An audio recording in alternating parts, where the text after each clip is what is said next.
siap nggak untuk bersama-sama dengan rakyat meminta kepada DPR untuk amandemen Undang-Undang Dasar dan revisi Undang-Undang Pemilu?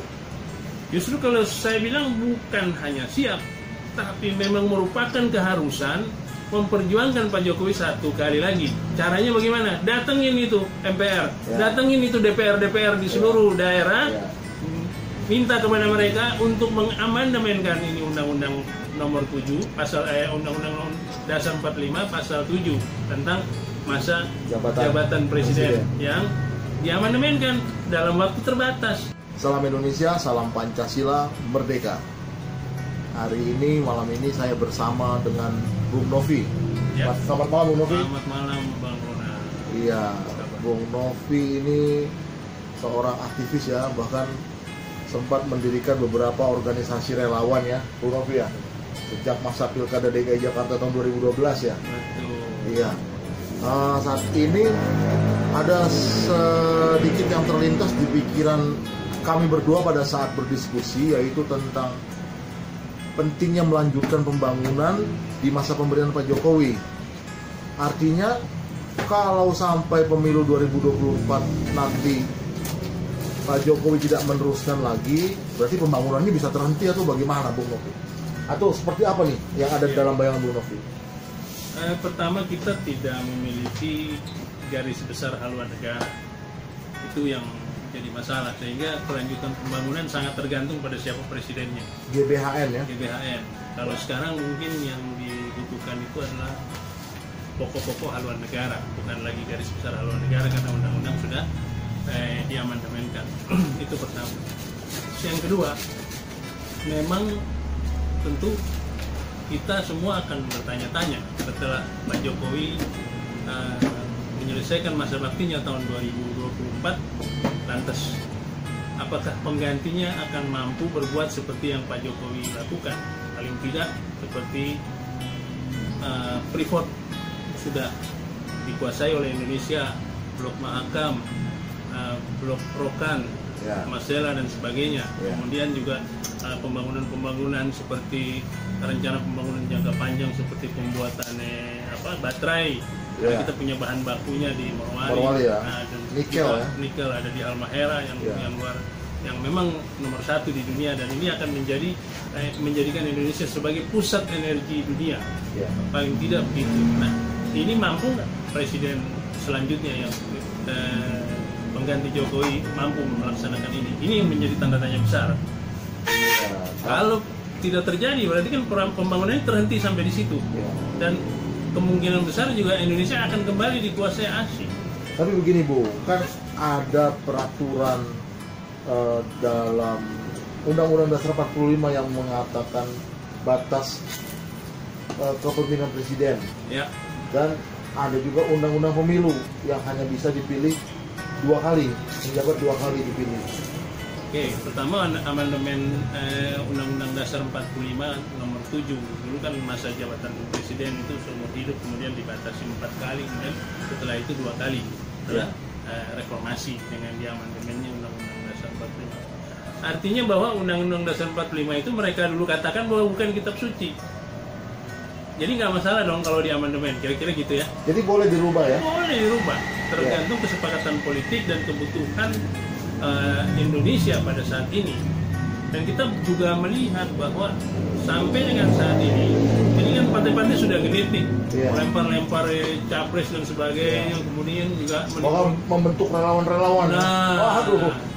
Kita lihat sementara sampai dengan hari ini itu tidak ada satupun calon presiden yang mencapai elektabilitas 20%. Artinya masih jauh di bawah di bawah standarnya Pak Jokowi pada tahun 2014, di mana mencapai sampai 62%, bahkan sampai pernah 68%.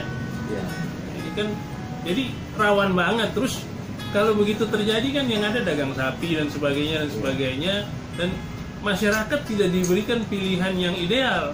Ya. Tapi Pak Jokowi pernah bilang gini loh Bu. Pak Jokowi pernah bilang kalau ada yang menginginkan saya untuk menjadi presiden lagi, itu penjilat, itu menampar muka saya, kayak gitu kira-kira. Kalau itu pengertiannya bagaimana? Ya, begini. Apa Pak Jokowi nggak mau tuh gimana? Pak Jokowi adalah orang yang paling konsisten kepada konstitusi. Itu yang pertama. Jadi beliau katakan itu sebenarnya betul ya, bahwa kalau ada yang mengatakan bahwa menginginkan beliau untuk 3 periode, sementara undang-undangnya tidak seperti itu, maka otomatis menjerumuskan beliau dong.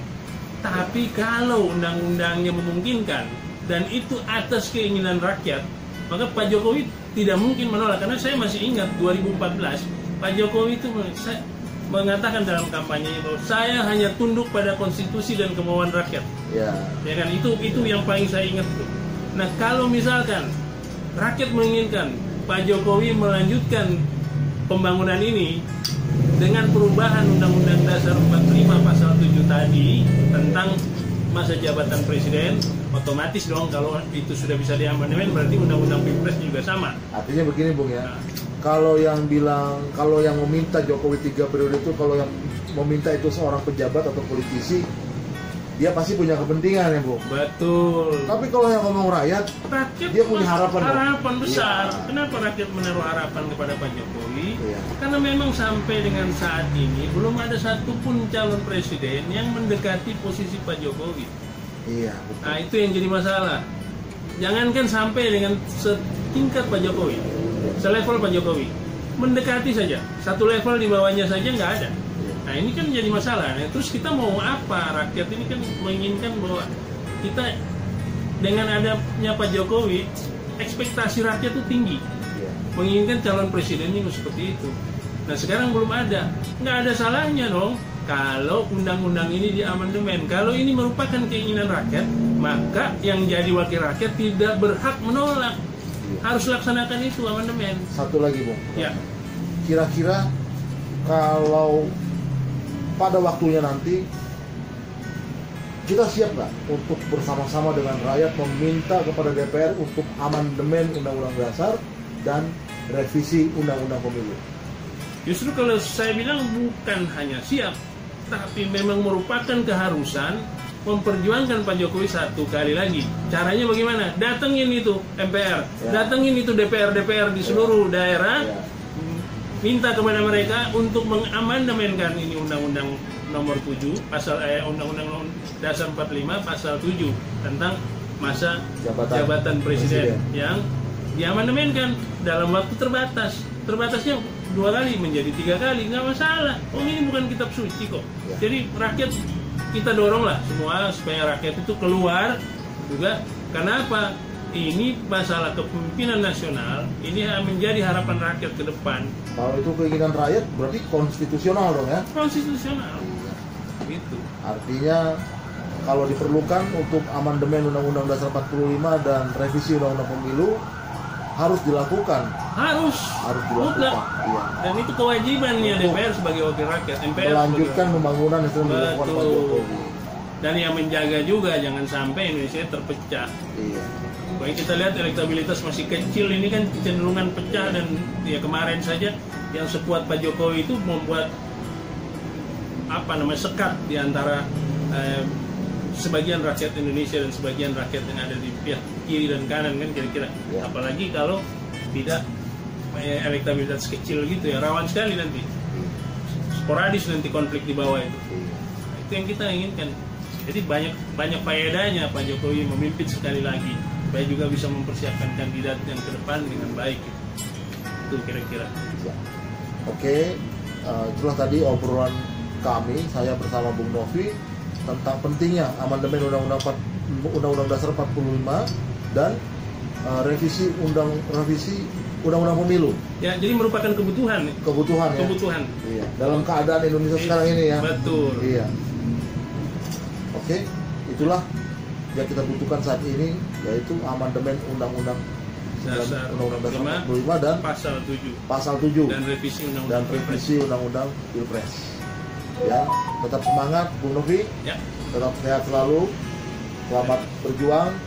Salam Indonesia, salam Pancasila, merdeka.